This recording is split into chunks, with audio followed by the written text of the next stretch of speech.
Doppler effect and its applications. Have you ever heard a police car, ambulance or fire engine pass and heard the siren change suddenly?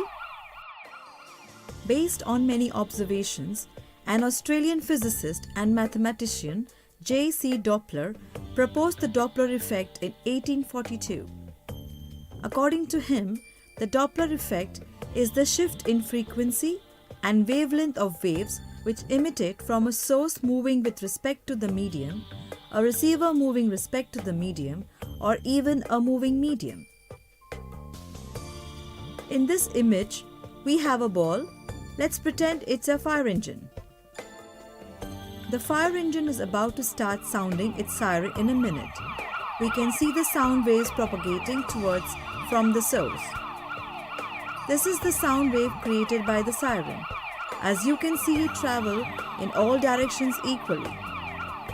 As a result, any observer on any side of the fire engine would hear the exact same sound because the wavelength and frequency is the same in all directions, as the sound waves are coming from a stationary source.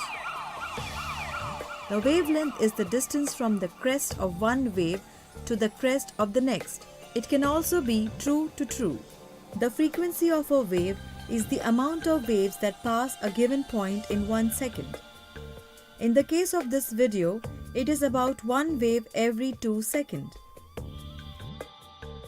In order to understand the Doppler effect, let's see how wavelength, frequency and pitch are related.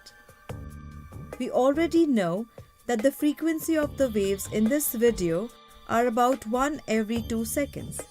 But watch what happens to the wavelength when the frequency of the waves is increased to 4 every 2 seconds. Speed the siren up by 2. So, if you double the frequency of a wave, you halve its wavelength.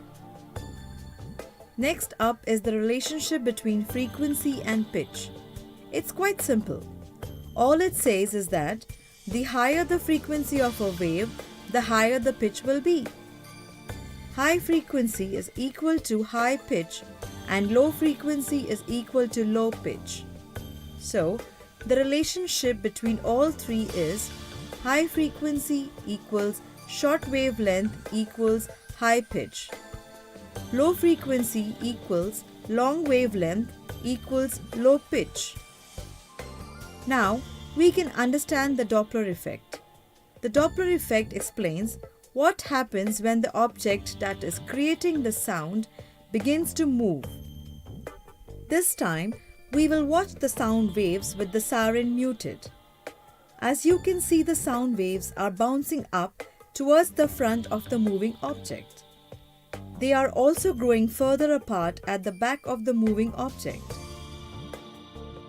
This means there is an apparent change in the frequency and wavelength of the waves at the front of the object. There is also an apparent lowering of the frequency and wavelength of the waves at the back of the object. The object is still producing the same amount of sound waves, but its motion is making the frequencies and wavelengths to change at the front and back of the object. So, what would this change in frequency do to the sound heard at the front and back of the object? As we already know, the higher the frequency, the shorter the wavelength, and the higher the pitch. And the longer the frequency, the longer the wavelength, and the lower the pitch. Examples of Doppler effect. Now, let's see an example for the application of the Doppler effect. Consider an ambulance speeding past to you. The pitch of the siren increases as the ambulance approaches you, and the pitch decreases when the ambulance moves away from you. There is a similar apparent change in the pitch of the sound heard when the source of the sound is addressed and the listener moves towards or away from the source. The change in pitch is due to a shift in the frequency of the sound waves. Doppler effect is observed in light also. Suppose a star resists from Earth then the frequency of the light emitted by the star decreases or wavelength increases. Thus, the spectral lines are shifted towards the red end of the spectrum. This is called red shift. Similarly, when star moves towards the Earth, the spectral lines shift towards the blue end of the spectrum. Applications of the Doppler effect. 1. Define the velocity of the speeding car. Let us see how a traffic police catches speeding motors. Short waves emitted from an observation center are directed towards the speeding vehicle. These waves are reflected by the car to the observation center. By calculating the shift in the wavelength, the velocity of the speeding car can be determined. To determine the depth of oceans, we can apply the Doppler effect for estimating the depth of oceans. For this, we make use of sonar. A transmitter from a ship transmits sound waves towards the ocean floor. These waves are then reflected by the ocean floor and are received by the receiver. Note the time taken by the waves to come back to the source.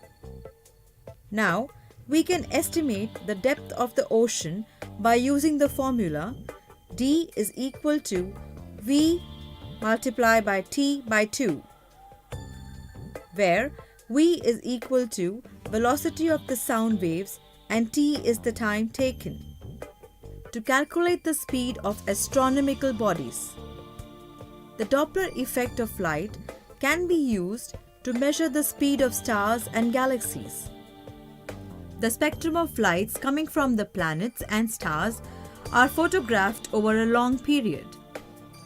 By observing the Doppler shift, one can conclude whether they are moving towards or away from the Earth. To study Saturn's rings. Concentric rings surround the planet Saturn.